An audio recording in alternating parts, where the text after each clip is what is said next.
नमस्कार, आपण पाहत आहात लोकांक्षा न्यूज. पाटील यांच्या कुटुंबियाची भेट घेतली. आता काय रणनीती असेल, काय मागणी असेल?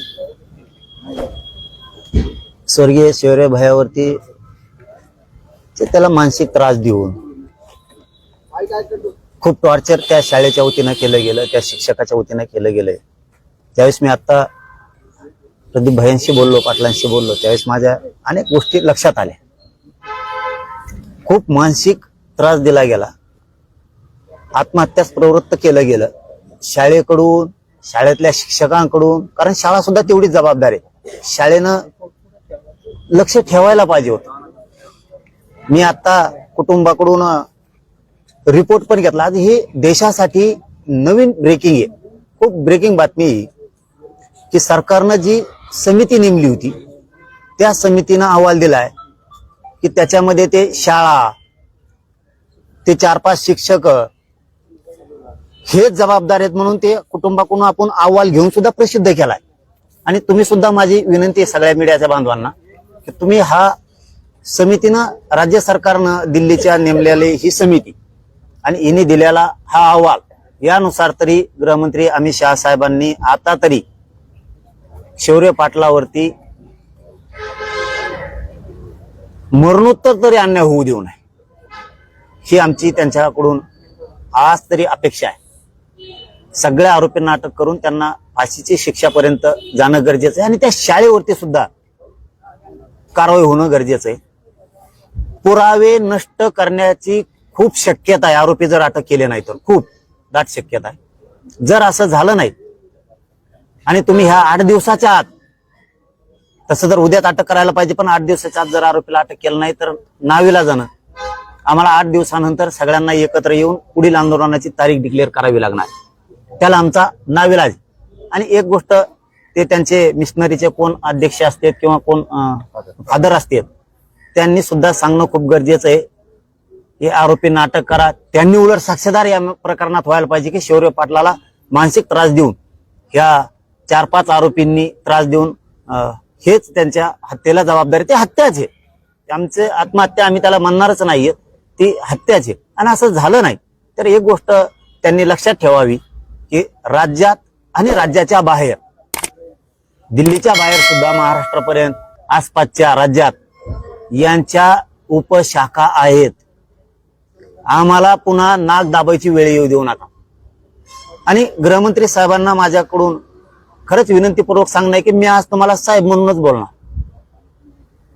कारण मला गरीब माझ्या समाजाच्या लेकराला न्याय पाहिजे. याच्यात मला तुम्ही जातीवाद आणू नये अशी माझी अपेक्षा आहे.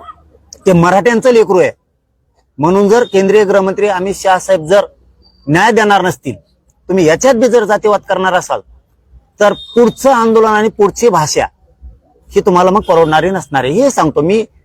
आज न्याय आणि न्यायाच्या भूमिकेतून कुटुंबाच्या वेदनेशी मी एकरूप आहे, म्हणून फक्त अपेक्षा करतोय, आशा करतोय. महाराष्ट्रात जर अशी चिठ्ठी लिहिलेली असली ना तर देवेंद्र फडणवीस साहेब गृहमंत्री ताबडतोब कारवाई करून आरोपीला अटक करते. इथं काय प्रॉब्लेम आहे? का भारताच्या बाहेर आहे का दिल्ली? ही कोणची सिस्टम आहे इथली? आणि अमित शहा साहेबाला गोड लागतं का? मराठ्यांचं एक पोरग मेलंय म्हणून मरू द्या, आम्ही आरोपींना नाही अटक करणार, म्हणजे आनंद वाटतो का? महाराष्ट्र तुमच्या पक्षाशी उभा राहतो, महाराष्ट्र तुमच्या पक्षातल्यांना निवडून देतो, त्यावेळेस तुम्हाला चालतो. एक मराठ्याचं लेकरू आमचं इथलं गेलंय तर त्याच्यात सुद्धा तुम्ही राजकारण करणार किंवा जातीवाद करणार, ही अपेक्षा अमित शहा साहेब आम्हाला नाहीये. मोदी साहेबांनी सुद्धा याच्याकडे लक्ष ठेवलं पाहिजे की हे काय प्रकरण चाललंय नेमकं. शौर्य पाटलांचं नेमकं प्रकरण काय? गुन्हा दाखल झालाय तरी आरोपी अटक नाहीत.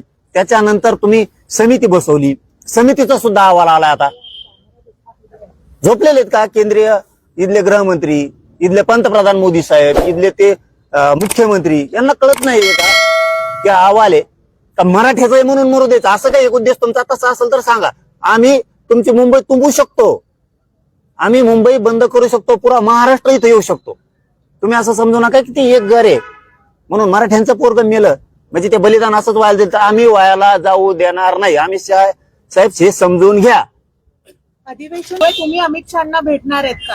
तुम्ही इथे मुद्दा मांडतायत पण तुम्ही स्वतः अमित शहाना भेटणार आहेत का?